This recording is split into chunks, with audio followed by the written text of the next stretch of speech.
જિલ્લાના સાવલી તાલુકાના ઉદલપુર રોડ પર ધોરેશ્વર મહાદેવ મંદિર પાસે આજે વહેલી સવારે બાઇક ઉપર જતા એક જ ગામના બે યુવાનો સામસામે અથડાતા બંને યુવાનોના ઘટના સ્થળે કમકમાટી ભર્યા મોત નીપજ્યા હતા.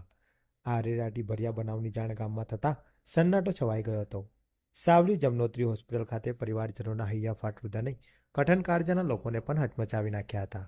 મળેલી માહિતી પ્રમાણે સાવલી તાલુકાના અમરાપુરા ગામના રહેવાસી કંચન સોલંકી અને ભરત અર્જુનસિંહ ચાવડા ગામના અલગ અલગ ફળિયામાં રહેતા હતા. આજે વહેલી સવારે એક યુવક નોકરીથી ઘરે પરત જતો હતો અને બીજો સાવલી તરફ જવા માટે નીકળ્યો હતો. દરમિયાન ઉદલપુર રોડ ઉપર ધોરેશ્વર મંદિર પાસે બંને બાઇક ચાલકો સામસામે ભટકાયા હતા. બંને બાઇક ચાલકો એટલા સ્પીડમાં હતા કે બંને સ્થળ ઉપર જ મોતને ભેટ્યા હતા અને બંનેની બાઇકોનો કચ્ચનગાન વળી ગયો હતો. આ ગોજારા અકસ્માતની જાણ સ્થાનિક લોકોને થતાં લોકો બચાવ કામગીરી માટે દોડી ગયા હતા. જોકે બંને યુવાનોના અકસ્માત થતાં જ સ્થળ ઉપર મોત નીપજતા ગમગીની છવાઈ ગઈ હતી. દરમિયાન બંને યુવાનો અમરાપુર ગામના હોવાની ટોળે વળેલા લોકોને જાણ થતાં આ બનાવની જાણ ગામમાં કરી હતી. બીજી બાજુ સ્થાનિક લોકો 108 એમ્બ્યુલન્સ બોલાવી બંનેના મૃતદેહને સાવલી જમનોત્રી હોસ્પિટલ ખાતે મોકલી આપ્યા હતા.